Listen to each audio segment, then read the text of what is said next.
Hey everyone, and welcome to Screams After Midnight TV edition. I'm Peter. You may not recognise me because the beard's not here, unfortunately. I messed up while shaving and I had to take the whole thing off. It is a whole nightmare, Mhm. growing as quickly as I possibly can. We talk about. We're working our way through Tales from the Crypt on this show right now. This is going to be season 3, episode 5. It's called Top Billing. Full spoilers for the episode. Did I say? Did I introduce you, Tim? I might have skipped over it. I went into the beard thing and forgot to mention you're Tim. Yeah, apparently your beard is more important. uh, that's all It is. right. I'll I mean, the beard's the co-star, and then you're like supporting third cast. billing. Yeah, yeah, you're third billing. Yeah. All right, that's fine. In That's fact, fine. arguably the beard is top billing. Now that I'm thinking about it, really, I'm number two. Or it's my beard, then your beard, and then me, and Mhm. then you. Mm. That's funny. That actually reminds me of a movie idea I had about. Um, Basically, it's kind of like a Freaky Friday situation, but it's about two guys that switch beards. But we can get into that How does later. that how does that affect their lives, Tim? Before we get into the episode, how does that affect each man's life if they happen to have a slightly different beard? Well, the thing about it is that they can't, like, if they try to shave it, it'll shave the other person's beard. So this one guy keeps trying to shave, but all he's doing is shaving the other guy, and he really wants his beard to be shaved, but the other guy won't do it, so he goes crazy.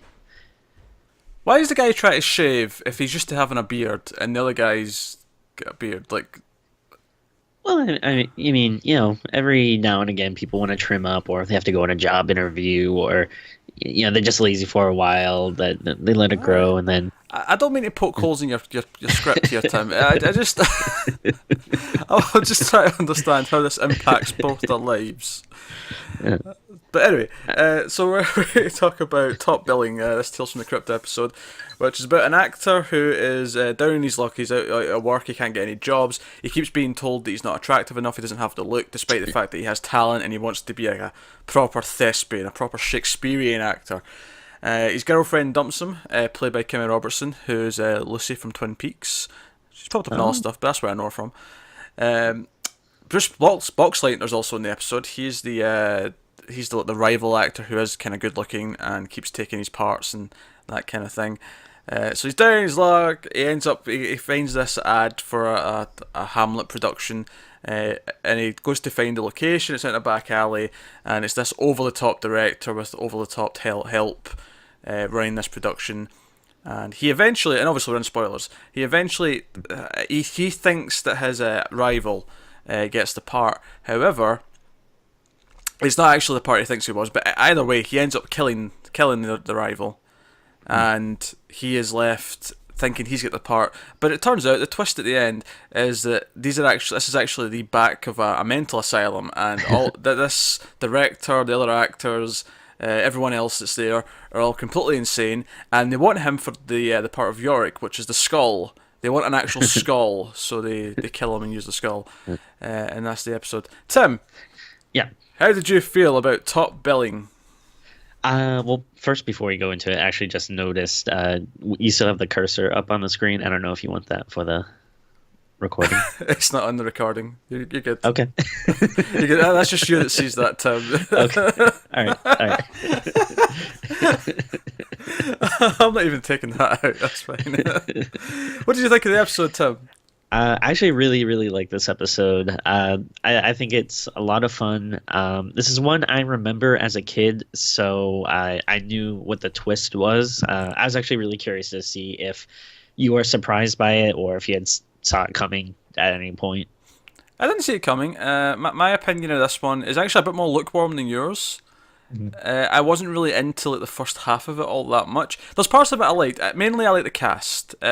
John Yeah. Lovitz, who plays the main actor Barry, he's a pretty funny actor.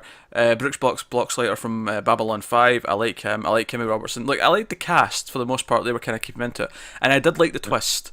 I thought that when they revealed it's actually the back of like a mental asylum, and he's like Yeah. running, and that the guards are all killed and all that, I was like, oh, this is kind of exciting. Uh, a lot of the actual acting stuff and watching the director like shout out directions and all Yeah. that, I wasn't feeling that stuff quite as much. I didn't mind it. It might have been a little better if there was maybe some more of the mental institution stuff. Because once you find it, it seems pretty quick. Yeah, it's pretty quick. Do you know what I think it is? Do you know what I think the main problem is? I think it's actually too long. This is one of the longer episodes. It's like 27 minutes without the ads on the DVD, and I Mhm. feel like, well, kind of like last episode as well. It feels like just a little bit too long. I feel like if they cut out like maybe 3 or 4 minutes, Yeah. tightened up the sort of first half of it or so, it might have worked. Because there's a whole scene where he goes to his agent, and the agent dumps him and says, "Oh no, I can't represent you anymore." But I feel like we already got the point that he's not getting any work. Like, we've already seen him Yeah. interact with a rival who keeps mocking him for not getting work. His girlfriend dumps him. We see him not get this part at the start, which is the opening of the episode. But at this point, it's well established how like crappy he is at getting Yeah. jobs as an actor. So like that was one scene too many. But Yeah, I'll agree with that.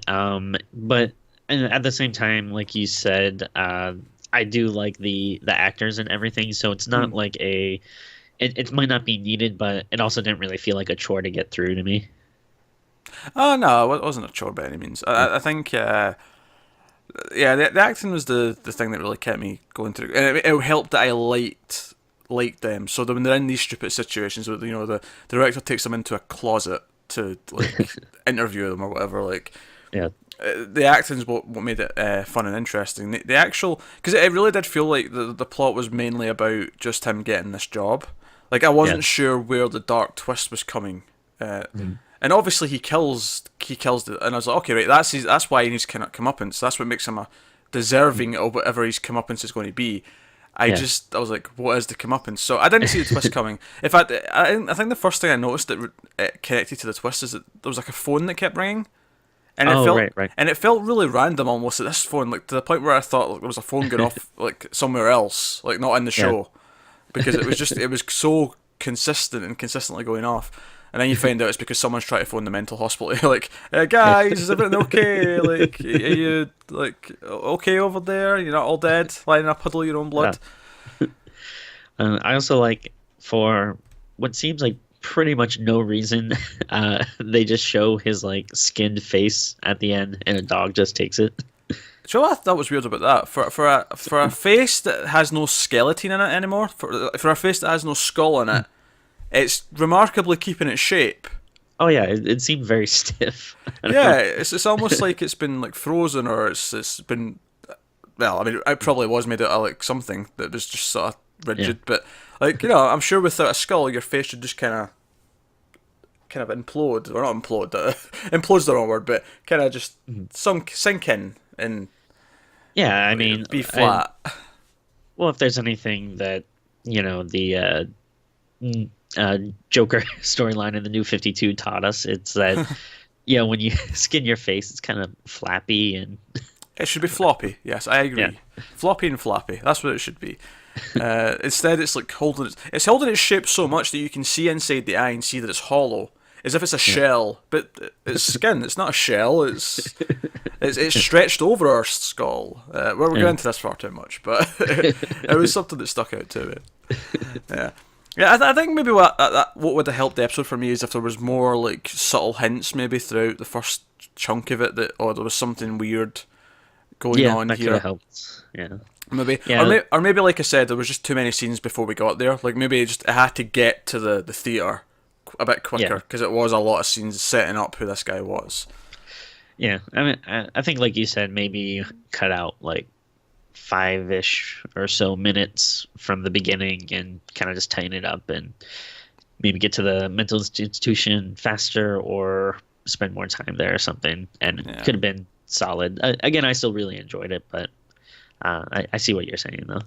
yeah. I think maybe getting a sense of like I don't know, maybe if like one of the guards was still alive, and we actually got a little bit of like a scene before they come and catch him and kill him, like where he's trying to like help a guard who's still not quite dead, and Oh like yeah, that give, could give be. him like a fighting chance maybe, like where he thinks he can maybe get. I mean, obviously it's Tales from the Crypt. We expect it to be hopeless, but Yeah, like give him a little bit of a plot where he's trying to escape from them, yeah. and make it more like 50-50 where the twist comes about halfway, and then it's like about trying to escape. Wait, are you talking about 50-50 starring Seth Rogen and Joseph Gordon-Levitt?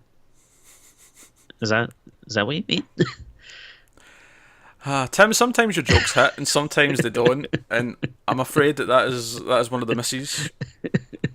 You're over par, as they say on the golf course. Fair enough. It wasn't a bad episode though. I think there was some fun ideas. It kind of, for me. I mean, I'd say it's a little bit better than the last one, but they both kind of fall into a similar place for me where I like a lot of the ideas, Yeah. but like the overall execution is not maybe quite hitting where we are, which makes me feel kind of bad. I feel like I've only outright loved one episode so far this season, and we're 5 in. It's a shame, but hopefully we had a rough spot in season 2 as well, so hopefully it'll turn back around. Yeah. So yeah, I agree with that. cool.